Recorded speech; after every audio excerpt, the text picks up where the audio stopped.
मुझे लगता है हमें अब वार्डन को खबर कर देनी चाहिए, क्योंकि जाह्नवी इस वक्त जरूर किसी मुसीबत में फंसी हुई है। शगुफ्ता ने मामले की गंभीरता को समझ लिया था, लेकिन यह भी तो हो सकता है कि जाह्नवी इस वक्त अपने बॉयफ्रेंड के साथ रासलीला में बिजी हो और तेरे फोन से इरिटेट होकर उस लड़के ने मोबाइल पर हाथ मारकर गिरा दिया हो, जिस लड़के के साथ इस वक्त मैडम अपना बर्थडे सेलिब्रेट कर रही है। रूपाली चिढ़े हुए स्वर में बोली, मुझे तो शगुफ्ता की बात ज्यादा सही लग रही है। हमें वार्डन को जाह्नवी के बारे में बता देना चाहिए। बानी ने भी शगुफ्ता की बात से सहमति जताई थी। फिर हमें वक्त बर्बाद नहीं करना चाहिए, चलो वार्डन के रूम में चलते हैं। ये बोलकर शगुफ्ता ने अपने कदम वार्डन के रूम की तरफ बढ़ा दिए थे। इस वक्त हॉस्टल के गलियारे में उन तीनों लड़कियों के पदचाप की आवाज गूंज उठी थी। लीला नाम की वार्डन मैडम इस वक्त उन तीनों लड़कियों को खा जाने वाली नजरों से घूर रही थी। बानी, शगुफ्ता और रूपाली तीनों ही बिना किसी कसूर के इस वक्त वार्डन की कोप भरी नजरों का शिकार हो रही थी। बस बहुत हो चुका। इस जाह्नवी से तो मैं अब परेशान हो चुकी हूँ। कितनी बार इस लड़की को मैं बचाऊं, इस बार तो हद ही कर दी। रात के इस वक्त हॉस्टल से ही गायब है। ये लड़की तो मेरी नौकरी खाकर ही मानेगी। लीला मैडम का स्वर उस वक्त आग उगल यहाँ था। लेकिन मैडम, उसे ढूंढना तो पड़ेगा। मैंने आपको बताया ना कि वो इस वक्त किसी बड़ी मुसीबत में है। बानी ने वार्डन के गुस्से की परवाह न करते हुए वस्तुस्थिति की तरफ ध्यान आकर्षित किया था। चलो पहले सीसीटीवी रूम में चलो। पहले ये तो देख ले कि वो हॉस्टल से बाहर भी है या नहीं। ये बोलकर लीला मैडम ने सभी लड़कियों को अपने पीछे आने का इशारा किया और अपने रूम से बाहर निकलकर उसी गलियारे ने बने हुए सीसीटीवी रूम की तरफ बढ़ गई। मैडम, सीसीटीवी रूम में किसी ऑपरेटर की ड्यूटी नहीं लगाई हुई है। मैनेजमेंट ने बानी के इस सवाल पर वार्डन ने कोई रिएक्ट नहीं किया था और कमरे का लॉक ओपन करके रूम में प्रवेश कर गई थी। बानी, तुम पिछले 1 घंटे की पूरी रिकॉर्डिंग चेक करो। तुम तो इस मामले में एक्सपर्ट हो। वार्डन का आदेश सुनते ही बानी लपक कर टीवी स्क्रीन के सामने बैठ गई थी। उस हॉस्टल की निगरानी के लिए पूरे 12 सीसीटीवी कैमरे लगे हुए थे। बानी बारी बारी से सभी कैमरे को एक्सेस करने में जुट चुकी थी। उस रूम में मौजूद सभी लोगों की नजर इस वक्त टीवी स्क्रीन पर ही जमी हुई थी। मैन गेट से तो कोई भी बाहर जाते हुए नहीं दिखाई दे रहा है। बानी ने मैन गेट वाले कैमरे की फुटेज को इस समय स्क्रीन पर ओपन किया हुआ था। हॉस्टल के अंदर के सभी कैमरों की फुटेज चेक कर बानी, कहीं जाह्नवी हॉस्टल के अंदर ही हो।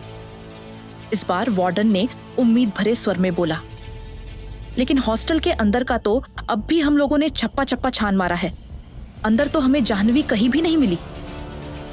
अभी 1-1.5 घंटे पहले तो हमारे रूम से अपने रूम के लिए निकली थी। इतनी देर में उसे जमीन निगल गई या आसमान खा गया। बानी, एक बार फिर से उसका फोन ट्राई कर यार। इस बार रूपाली बेकरारी भरे स्वर में बोली, तुम तीनों को आधा घंटा दे रही हूँ। एक बार फिर से हॉस्टल ने जाह्नवी को ढूंढ लो। उसके बाद मुझे स्कूल मैनेजमेंट को बताना पड़ेगा। लगता है इस बार मेरी नौकरी तो गई। ये बोलकर वार्डन तेजी से बाहर निकलकर अपने रूम से विपरीत दिशा में मुड़ गई थी। तू इन सीसीटीवी कैमरों की फुटेज को सही से चेक करना बानी, किसी कैमरे में कहीं जाती हुई नजर आ ही जाए। शगुफ्ता ने वार्डन के कमरे से बाहर जाते ही बोला, तू भी जानती है कि जाह्नवी अगर हॉस्टल से बाहर गई होगी तो वो स्कूल के कैमरे में नजर नहीं आएगी। बानी ने अर्थपूर्ण स्वर में बोला था, तुम्हारा मतलब है कि वो हॉस्टल के उस गुप्त रास्ते से बाहर गई होगी। रूपाली के मुंह से बरबस ही निकला था। 100% वो वहीं से गई होगी।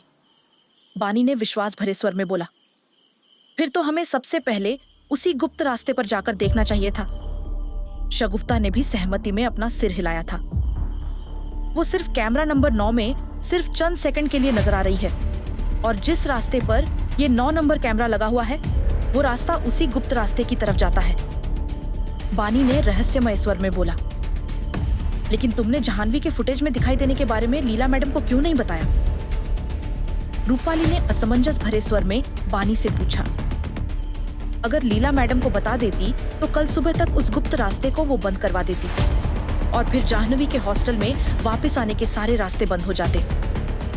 बानी ने एक अजीब सी मुस्कान के साथ बोला, सच में तेरा दिमाग कंप्यूटर से भी तेज चलता है मेरी जान। ये बोलकर रूपाली ने उसके सिर पर एक हल्की सी चपत लगा दी थी। लेकिन वार्डन को बिना बताए हम जाह्नवी को कैसे ढूंढेंगे? जब हमें पता है कि जाह्नवी किसी मुसीबत में है तो हम हाथ पर हाथ धरे हुए तो नहीं बैठ सकते। शगुफ्ता ने इस बार गंभीर स्वर में बोला। लेकिन अब हमें ये तो मालूम है कि वो हॉस्टल से बाहर गई है और वो कहाँ जा सकती है ये भी मालूम है, तो उसका सुबह तक इंतजार करने के अलावा हमारे पास और कोई चारा नहीं है, बानी ने बोला। लेकिन वार्डन को क्या बोले? वो तो हो सकता है स्कूल मैनेजमेंट को भी बता दे और यहाँ पुलिस भी आ जाए। रूपाली की बात अभी खत्म ही हुई थी कि वार्डन धड़धड़ाते हुए कमरे में घुसी थी। जाह्नवी ने इस वक्त क्या पहना हुआ था? वार्डन ने पैने स्वर में उन तीनों से पूछा था। पिंक कलर का शॉर्ट्स और व्हाइट कलर की टी शर्ट। सबसे पहले बानी ने जवाब दिया था। ओह माय गॉड, तुम लोग आओ मेरे साथ। ये बोलकर वार्डन फिर से तेजी से बाहर की ओर दौड़ पड़ी थी।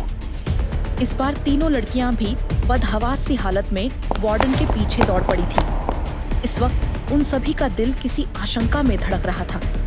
रात का आखिरी पहर अब भी शुरू ही हुआ था कि अनुज के मोबाइल की पुलिस सायरन वाली आवाज उसके पूरे रूम में गूंज गई थी। कौन कमबख्त है जो इतनी रात गए न खुद सो रहा है और न इस शरीफ इंसान को सोने दे रहा है? कुनमुनाते हुए अनुज ने फोन को अपने कान में लगाया था। हेलो फायर ब्रिगेड, बताइए कहां पर आग लगी है? अनुज मानो नींद में बड़बड़ा रहा हो। आप डिटेक्टिव अनुज बोल रहे हो? उधर से किसी लड़की की घबराई हुई आवाज अनुज के कानों में पड़ी थी। जी मोहतरमा, बंदे को अनुज ही बोलते हैं। आप बताइए, आपको क्या नींद नहीं आने की बीमारी है जो रात के 3 बजे किसी शरीफ इंसान की नींद में खलल डाल रही हो? अनुज अलसाए हुई आवाज में बोला था। मैं देहरादून से बोल रही हूँ। मेरा नाम बानी है और मेरी एक सहेली का मर्डर हो गया है। मुझे उसी सिलसिले में आपसे बात करनी थी। बानी के मुंह से किसी लड़की के मर्डर की बात सुनकर अनुज अब उछलकर अपने बिस्तर पर बैठ चुका था। मर्डर कब हुआ है? अनुज के अब नेत्र चक्षु ही नहीं, ज्ञान चक्षु भी खुल चुके थे। अभी रात को 10 बजे से 2 बजे के दरमियान, बानी ने अनुज के सवाल का जवाब दिया। अभी ताजा ताजा खून हुआ है और आप पुलिस को बुलाने की जगह अपने बचाव के लिए एक डिटेक्टिव को फोन कर रही हो। देखिए मोहतरमा, मैं किसी भी अपराधी को पुलिस से बचाने का काम नहीं करता हूँ। मिस्टर अनुज, मैं अपराधी नहीं हूँ। जो लड़की मारी गई है वो मेरी क्लासमेट है और मैं चाहती हूँ कि आप उसके कातिल की तलाश करके उसे फांसी की सजा दिलवाएं। और सारी बातें मैं आपको फोन पर नहीं समझा सकती हूँ। क्या आप देहरादून आ सकते हैं? हम यहाँ बैठकर तफसील से बात कर सकेंगे। लेकिन बानी मैडम, मैं एक प्राइवेट जासूस हूँ और मेरे हर काम की एक फीस भी होती है। क्या आप मेरी फीस दे पाएगी? अनुज आजकल पैसों की बात पहले करने लगा था। मैं जिस स्कूल में पढ़ती हूँ उस स्कूल की सालाना फीस आपकी फीस से ज्यादा ही होगी। आप बेफिक्र रहिए, बस आप देहरादून आ जाइए। फीस आपको मुंह मांगी मिलेगी। मैं आपको स्कूल का नाम और लोकेशन सेंड कर रही हूँ। जी हुक्म देवी। बंदा सिर के बल दौड़ता हुआ कल सुबह ही आपके दरबार में हाजिर हो जाएगा। आप लोकेशन सेंड कर दीजिए।